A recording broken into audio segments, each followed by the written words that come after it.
What is up? My name is Makak, and this is Room 51, where we talk all things board gaming. And today, we are doing a segment called Queer Review. Queer Review is where I talk about some sort of board game that I believe should have some sort of queer representation in it. So if it calls for it, if it has any sort of like relationships in the game, or if it has anything to do with gender, identity, or anything like that, I look to see, is it diverse in its gender identities? Does it include people of all types of relationships, all types of sexualities, things like that. So today I am reviewing Love Letter, Princess Ever After.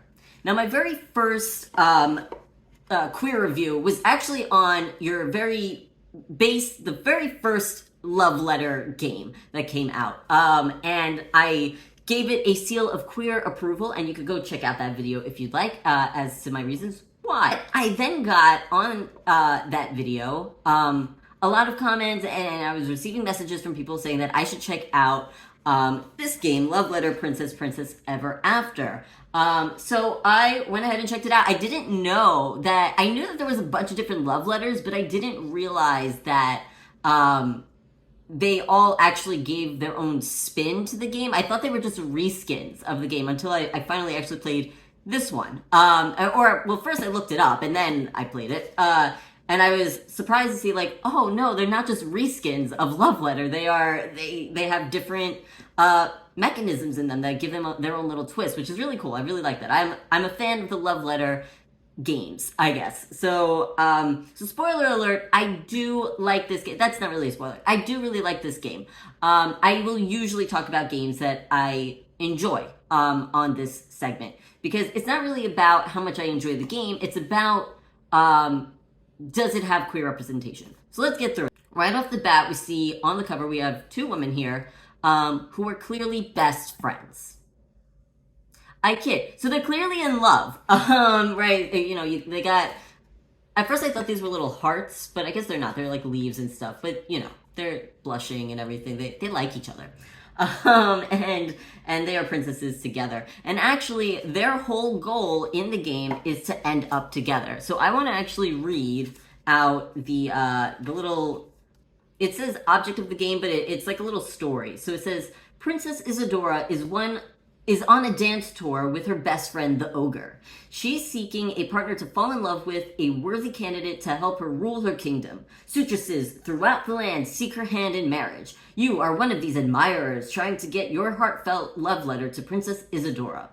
And essentially what's going on is, and what I really like is in the rule book, as you go through it, they have different like little passages for each of the characters in the game.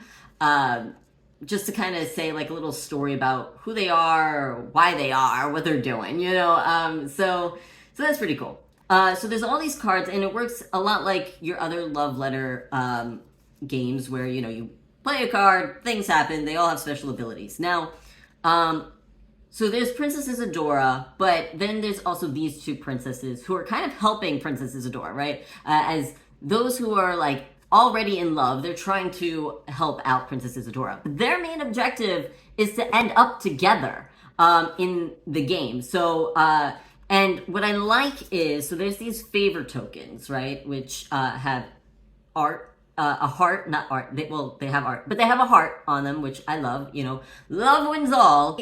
There's these favor tokens, and usually when I play basic Love Letter, I don't even play with those tokens or anything, because I'm like, let's just play until whenever.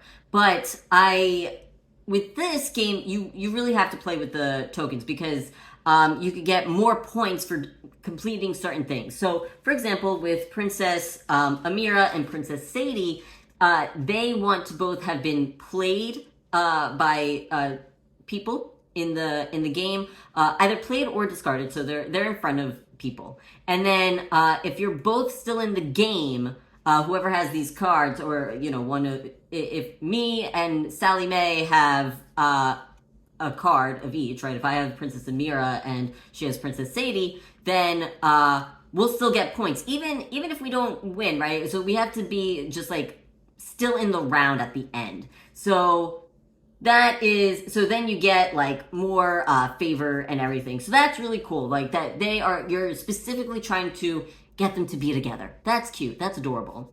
In the book, it calls for sutresses, which sounds like a feminine way of saying suitor to me, for Princess Isadora. So Princess Isadora is looking for another woman, right, to be married to, which is really cool. And you're going to play as the sutress. So whatever gender you are in real life, you're going to gender bend, and well, possibly gender bend, and you're playing a sutress, as a sutress. So that's interesting. But it's very specific that Princess Isadora is looking for a woman in marriage, right?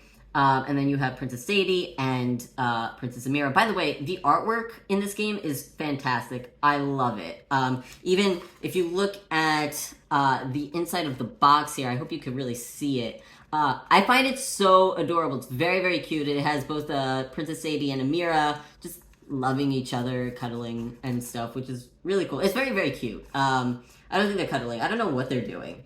I think they're dancing, actually. I think that's what they're doing, obviously, right? They're at a dance tour, so they're dancing. But anyway, that's beside the point.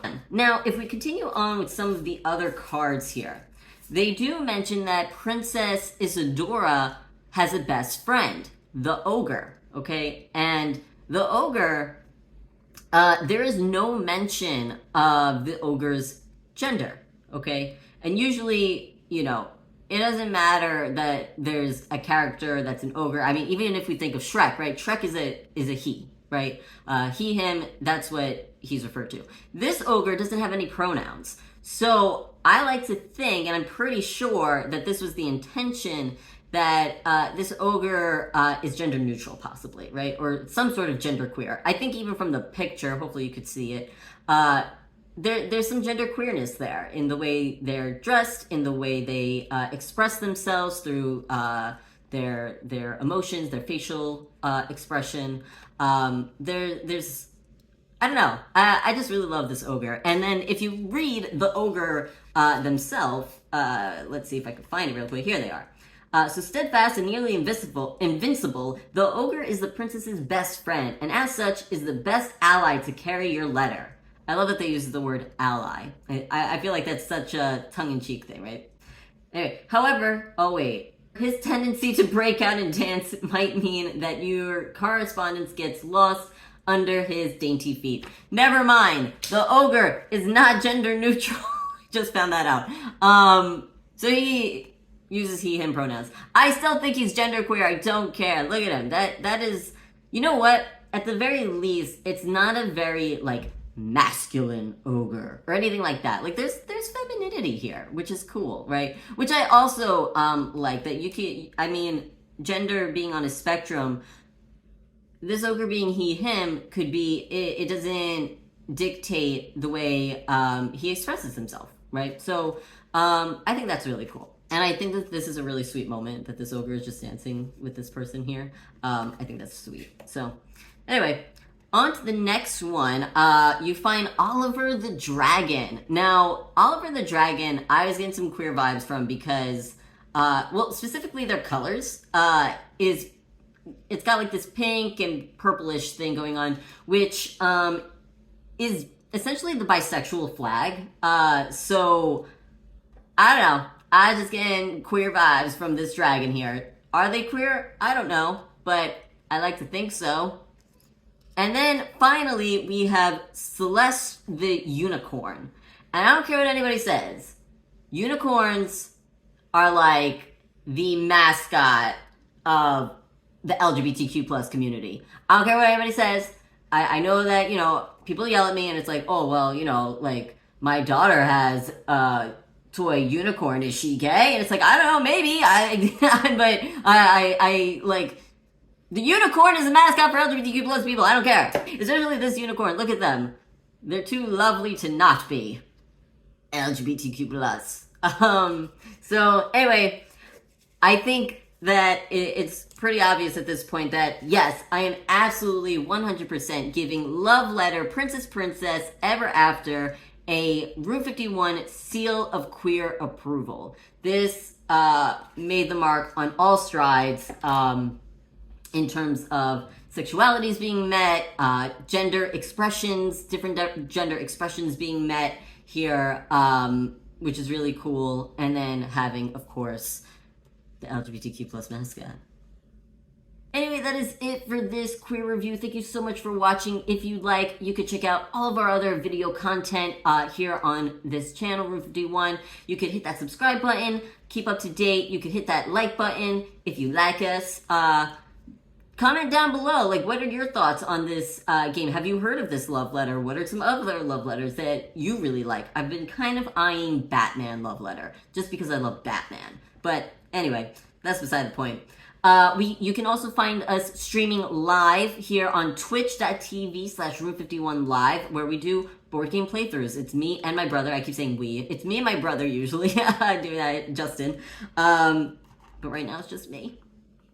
Anyway, I will catch you all next time. Have a good one. Bye-bye.